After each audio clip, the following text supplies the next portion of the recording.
Hello friends, it's your turn पर आप सभी का स्वागत है। ठीक है, जैसा कि आप सभी को पता है क्लास 9th और 10th के टर्म 1 एग्ज़ाम निपट चुके हैं। जो सारे ऑब्जेक्टिव्स थे वो आपने अच्छे से दे लिए हैं। ठीक है, उनके कुछ जगह के रिजल्ट्स आ चुके हैं, कुछ जगह के आने बाकी हैं और इसके बाद तैयारी शुरू होती है टर्म 2 की। ठीक है, जैसा कि सभी को पता है इस बार एग्ज़ाम दो टर्म्स में होने थे, टर्म 1 एंड टर्म 2।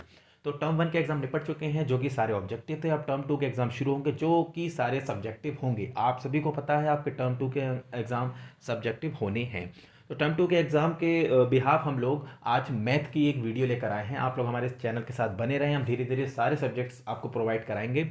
मैथ में आपका जो टर्म 2 का है उसका सिलेबस और उसका एक chapter surface area and volume आज हम डिस्कस करने वाले हैं। तो चलिए शुरू करते हैं। उससे पहले आप वीडियो को लाइक और चैनल को सब्सक्राइब जरूर कर दें। ठीक है, आप जानते हैं टर्म 2 आपका सब्जेक्ट है तो आपको मोर एंड मोर क्वेश्चंस की प्रैक्टिस करनी जरूरी है। ठीक है, आपको कंटिन्यू क्वेश्चन लगाने ज़रूरी हैं, हर एक्सरसाइज के हर जो भी टॉपिक के लगाने ज़रूरी है। हम आपको सारे क्वेश्चन सारे टॉपिक्स प्रोवाइड कराएंगे। आप हमारे चैनल पर बिल्कुल बने रहें। ठीक है, तो सिलेबस की बात करें तो आपके टर्म 2 में कुल मिलाकर 4 यूनिट्स आनी है। कुल मिलाकर 4 यूनिट्स आनी है मैथ में टर्म 2 में, जो कि सारी सब्जेक्टिव होंगी। पहली यूनिट है एलजेब्रा, फिर ज्योमेट्री, मेंसुरेशन और स्टेट। ठीक है, एलजेब्रा से आपका टोटल 12 मार्क्स का पोर्शन रहेगा जो पॉलिनोमियल्स चैप्टर से रहेगा। ठीक है, उसके बाद ज्योमेट्री यूनिट है, उसमें 15 मार्क्स का पोर्शन रहेगा जो कि आपके 3 chapter quadrilaterals, circles and construction से रहेगा। नेक्स्ट आता है आपका मेंसुरेशन, वहाँ से टोटल 9 मार्क्स का पोर्शन आपका रहेगा जो कि surface area and volume chapter से रहेगा। और लास्ट आपका आता है स्टैट एंड प्रोबेबिलिटी, जिससे आपका टोटल 4 मार्क्स का पोर्शन रहेगा जो कि प्रोबेबिलिटी चैप्टर से आएगा। ठीक है, तो सिलेबस को दिमाग पर बिल्कुल छाप लीजिए। ये आपके चैप्टर्स रहेंगे, ये आपकी यूनिट रहेगी और इनमें से आने वाले मार्क्स का भी डिविडेशन हमने यहाँ पर दिया है। तो आप बिल्कुल अच्छे तरीके से इस को अपने दिमाग में बैठा लें कि कितने चैप्टर आपके रहेंगे। उसमें आपका सबसे पहला चैप्टर है सरफेस एरिया एंड वॉल्यूम। तो इस चैप्टर में आपको कंप्लीट सरफेस एरिया और वॉल्यूम के फार्मूलाज और जो आपकी 3 डायमेंशंस से शेप हैं उनके बारे में डिस्कशन है। ठीक है, तो इस तरीके की जो 3 डायमेंशन शेप हैं उनके सरफेस एरिया और कर्व सरफेस एरिया या लेटरल सरफेस एरिया और टोटल सरफेस एरिया, इन सब के बारे में हम डिस्कशन करेंगे। ठीक है, तो चलिए शुरू करते हैं हमारा आपका पहला chapter surface area and volume. तो शुरू करने से पहले हम सबसे पहले बता दें आपकी क्यूब और क्यूबॉइड जो 3 डायमेंशन शेप हैं उनमें दोनों में सिमिलरिटी ये है कि दोनों में 6 फेसेस होते हैं, टोटल 12 एजेस होती हैं और जो वर्टेक्स होते हैं वो दोनों में 8 रहते हैं। ठीक है, सबसे पहले अगर हम शुरू करें तो बात आती है क्यूब की। किसकी बात आती है? क्यूब की। तो देखिए जैसा कि आपको हमने साइड में शो भी किया है, क्यूब जो है एक जो 3 डायमेंशन शेप है जिसमें लेंथ, ब्रेथ और हाइट ऑल आर इक्वल। ठीक है, क्यूब में आपकी लेंथ, ब्रेथ और हाइट ऑल इक्वल रहती हैं। ठीक है, और ये जो 3 डायमेंशन शेप है वो 6 इक्वल स्क्वायर्स से मिलकर बनती है। इसके जो 6 फेसेस होते हैं वो सारे स्क्वायर्स शेप के होते हैं। तो इसकी 12 एजेस और 8 वर्टिसेस जो हम पीछे बता ही चुके हैं। तो अगर हम इसका फार्मूला जनरेट करेंगे तो टोटल सरफेस एरिया जो क्यूब का आएगा वो निकल कर आएगा आपका 6 साइड स्क्वायर। ध्यान रखिएगा आपको जो भी साइड दी होगी, चाहे वो एल हो, चाहे बी हो, चाहे एच हो, तीनों साइड्स इसमें इक्वल होती हैं जो भी। ठीक है, उसके अलावा यही तीनों डायमेंशंस आपके ऑल 6 फेजेस में होंगे। हमने बताया अभी इसके 6 फेस होते हैं और 6 के 6 फेस में आपको एल बी एच मिलेगा। बट चूंकि ये क्यूब है तो इसके एल बी एच सारे इक्वल होंगे, तो 6 से मल्टीप्लाई करेंगे क्योंकि 6 फेस होते हैं और इनटू साइड का स्क्वायर। इसके बाद आता है लेटरल सरफेस एरिया। देखिए लेटरल सरफेस एरिया क्या होता है, आपको जो क्यूब दिख रहा होगा इसमें हम अगर अपर जो फेस है उसको हटा दें और जो बॉटम वाला लोअर फेस है उसको हटा दें तो जो हमारा शेप बचेगी वो हमारी लेटरल सरफेस एरिया में काउंट होगी। फॉर एग्जांपल आप अपने रूम में बैठे हैं, अगर आपके रूम की जो ऊपर सीलिंग है यानी छत है उसको हटा दिया जाए और आपका जो फर्श है उसको हटा दिया जाए, फिर जो आपकी 4 वॉल्स बचेंगी ये आपका लेटरल सरफेस एरिया बनाएंगी। तो जब 4 फेसेस बचे हैं तो यहाँ 6 की जगह 4 से मल्टीप्लाई होगी और किसकी होगी? साइड स्क्वायर की। ध्यान में रखिएगा टोटल सरफेस एरिया में आपकी वो सीलिंग यानी जो रूफ है और आपका फर्श दोनों काउंट होंगे। लेटरल सरफेस एरिया में वही सीलिंग और बॉटम यानी फर्श को हटा दिया जाएगा तो आपके 4 फेसेस बचेंगे।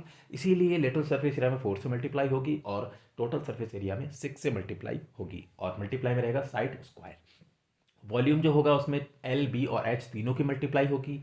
चूंकि ये क्यूब है तो क्यूब में L B H all are equal, तो एल इंटू एल हो जाएगा और आपका साइड का क्यूब यानी एल का क्यूब बन जाएगा। जो भी आपको साइड दी है उसका हम क्या कर देंगे? क्यूब कर देंगे, वहाँ से हमें इसका वॉल्यूम मिल जाएगा। ठीक है, इतना आपको समझ में आ गया होगा क्यूब के बारे में। ठीक है, नेक्स्ट हम आते हैं, हमारा जो नेक्स्ट टॉपिक रहेगा वो है क्यूबॉइड। ठीक है, हमने अभी पढ़ा था कि क्यूब में आपके जो फेस होते हैं इक्वल स्क्वायर फेसेस होते हैं। इसमें जो फेसेस होते हैं वो सारे रेक्टेंगुलर फेसेस होते हैं, ठीक है।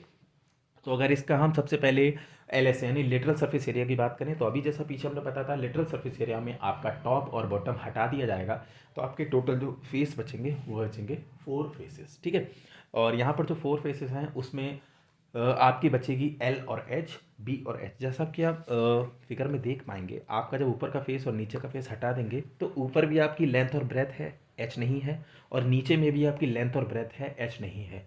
तो 2LB हटा दिए जाएंगे, एक LB ऊपर का, एक LB नीचे का।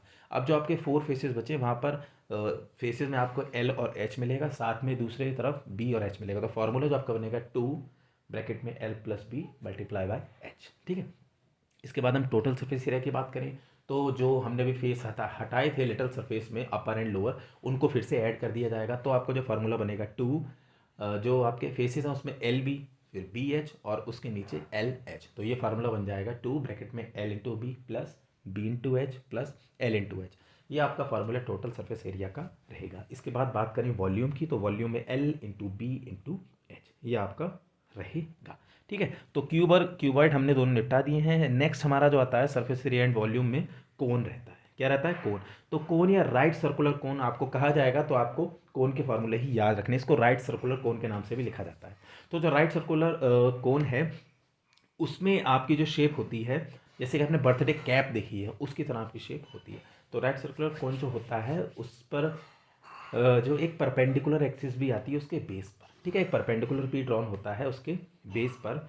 तो अगर हम बात करें, तो आप जैसा फिगर देख रहे होंगे यहाँ पर, तो इसमें जैसा कि आप देख रहे हैं कि एक आपका परपेंडिकुलर जो आ रहा है जहाँ पर हाइट H काउंट हो रही है, ठीक है। जो आपकी L है वो आपकी स्लेंट हाइट कही जाएगी, और उसके साथ जो आपका बेस है वहाँ पर आपको R यानी आपकी जो बेस है सर्कुलर रहता है, लिखा भी है सर्कुलर बेस है, वहाँ पर रेडियस स्मॉल r भी मिलेगी। तो अगर हम केवल और केवल L को निकालना है, हमें पहले स्लेंट हाइट की बात करते हैं, तो L निकालने के लिए यहाँ पर पाइथागोरस थ्योरम का यूज़ होगा।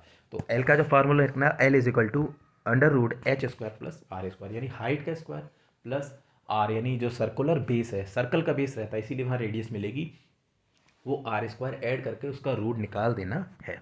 नेक्स्ट हमारा आता है कर्व सरफेस एरिया। तो इसमें कर्व फेस भी है, तो उसका एरिया हमारा क्या रहेगा? पाई आर इंटू एल। एल यहाँ पर आपकी स्लेंट हाइट रहेगी। अगर स्लेंट हाइट आपको नहीं दी है क्वेश्चन में, तो आप स्लेंट हाइट को इस फॉर्मूले से, जो आपका एल का फार्मूला ऊपर दिया उससे निकाल सकते हैं, under root H square plus R square. फिर आता है आपका टोटल सरफेस एरिया TSA। तो टोटल सरफेस एरिया में आप याद रखिएगा किसी फिगर का कर्व सरफेस एरिया लेते हैं और उसमें ऐड कर देते हैं उसका बेस, जितने भी बेस हैं। सिलेंडर में 2 बेस मिलते हैं, यहाँ पर एक बेस है, और ये जो बेस है ये सर्कुलर होता है। तो कर्व सरफेस एरिया इसका पाई आर एल हो गया, प्लस बेस इसका सर्कुलर है तो फार्मूला लगेगा पाई आर स्क्वायर। फिर जब हम पाई आर कॉमन ले लेंगे तो फाइनल फार्मूला बचेगा पाई आर एल प्लस आर, ठीक है। तो कोन का जो आपका जो टोटल सरफेस एरिया होगा वो हो जाएगा पाई आर ब्रैकेट में एल प्लस आर। और जो लास्ट हमारा बचता है इसका वॉल्यूम। वॉल्यूम क्या होता है? 1/3 पाई आर स्क्वायर एच, ठीक है। तो उम्मीद है आपको कोन में भी कोई प्रॉब्लम नहीं हुई होगी। ये आपके फॉर्मूले से। नेक्स्ट हमारा जो फॉर्मूला आता है वो हमारा आता है स्फेयर का। किसका आता है? स्फेयर का। तो जैसा कि आप जानते हैं स्फेयर जो शेप है उसमें आपका एक ही सरफेस एरिया होता है, ठीक है। कर्व सरफेस एरिया इसमें नहीं होता है। तो आपका सरफेस एरिया, या जिसको हम टोटल सरफेस एरिया भी लिखेंगे, वो होगा आपका 4 pi r square, 4 pi r square. इसके बाद इसके वॉल्यूम की बात करें तो वॉल्यूम आप ध्यान रख लीजिए 4/3 पाई आर क्यूब, ठीक है। स्फेयर में आपका सरफेस एरिया रहेगा और वॉल्यूम रहेगा। सरफेस एरिया आपका 4 पाई आर स्क्वायर, और वॉल्यूम के लिए 4/3 पाई और आर का करेंगे क्यूब, ठीक है। इसके बाद आगे बढ़ते हैं। नेक्स्ट है हमारा हेमीस्फेयर। हेमीस्फेयर में हम क्या करेंगे? इसमें आपका टोटल सरफेस एरिया के साथ कर्व सरफेस एरिया भी रहेगा। तो टोटल सरफेस एरिया और कर्व सरफेस एरिया और वॉल्यूम, ये तीनों चीज़ें हमें इसमें मिलेंगी। तो कर्व सरफेस एरिया निकालने के लिए हम स्फेयर के सरफेस एरिया का हाफ कर देंगे, तो वो 4 पाई आर स्क्वायर था, यहाँ पर हो जाएगा 2 पाई आर स्क्वायर। बात करें टोटल सरफेस एरिया की, तो कर्व सरफेस एरिया के साथ इसका एक जो सर्कुलर बेस है वो भी इसमें काउंट होगा। तो 2 pi r square plus pi r square, यानी टोटल सरफेस एरिया हो जाएगा 3 पाई आर स्क्वायर, ठीक है। Curve surface area 2 pi r square, total surface area 3 pi r square. और वॉल्यूम की बात करें तो वो स्फेयर का हाफ हो जाएगा। स्फेयर में था 4/3 पाई आर क्यूब, यहाँ पर जब उसको हाफ करेंगे तो हो जाएगा 2/3 पाई आर क्यूब, ठीक है।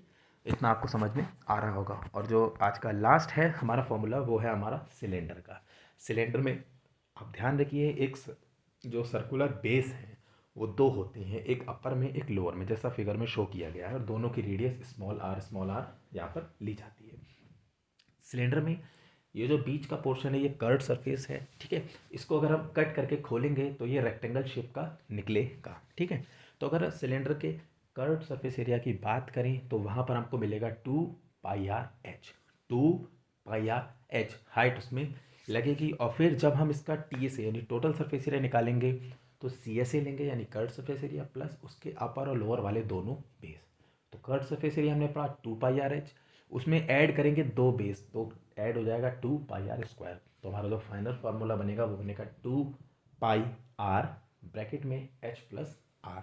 तो सिलेंडर का CSA आपका हो जाएगा curve surface area 2πr/h, total surface area हो जाएगा 2πr ब्रैकेट में h+r, और वॉल्यूम की अगर बात करें सिलेंडर की तो वो हो जाएगा πr²h, πr²h। तो ये हमने सरफेस एरिया एंड वॉल्यूम के सारे फॉर्मूले आपको बता दिए हैं। इसके बाद हम लेकर आएंगे एक बहुत अच्छे और बहुत ही इंटरेस्टिंग क्वेश्चंस की एक वीडियो, ठीक है। उन क्वेश्चंस में हम ऐसे सारे क्वेश्चंस रखेंगे लेवल वाइज, आपके इजी लेवल से हार्ड लेवल तक जाएंगे, और ऐसे हम पूरी पूरी कोशिश करेंगे आपको सारे क्वेश्चन समझ में आए, आप क्वेश्चन देखते ही उस क्वेश्चन को सॉल्व कर दें। बस आप हमारे चैनल पर बने रहें, टर्म 2 आपका बेस्ट करेंगे हम, ये हमारा पूरा प्रयास रहेगा। Thank you.